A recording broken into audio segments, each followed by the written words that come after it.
अरे अक्षा झोप बाबा, गेले 4 दिवस झालं रात्रंदिवस जागीच आहेस तू, जरा आराम कर. अगं आई, मला काय कलेक्टर आराम करण्यासाठी थोडी व्हायचंय.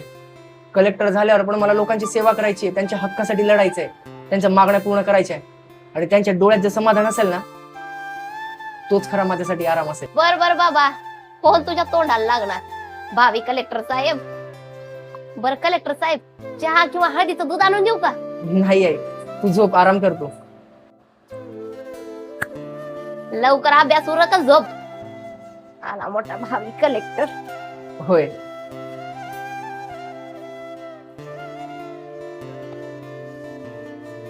आई घातली दिवसभर तिकडे कामावर राबायचं, उन्हात राबायचं आणि थकून आल्यावर घरी पाठ टेकवायची म्हणली तर हे यांची आई घालतात.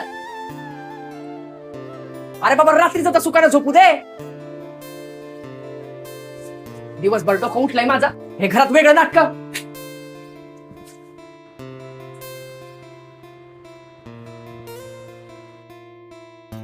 देवा पांडुरंगा,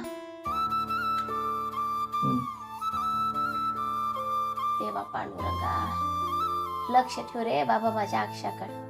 तो जो प्रयत्न करतोय ना, त्याच्या प्रयत्नाला यश दे रे बाबा पांडुरंगा.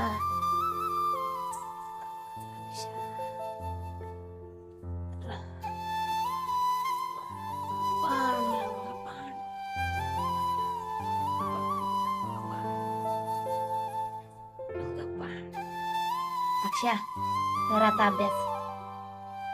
मी आता तुझ्यासाठी देवाचा दिवा लावून आणलाय बरं का, पण पुढच्या वेळेस तू त्या कलेक्टरच्या गाडीचा दिवा लावून आणणार आहेस माझ्यासाठी. चल कर अभ्यास.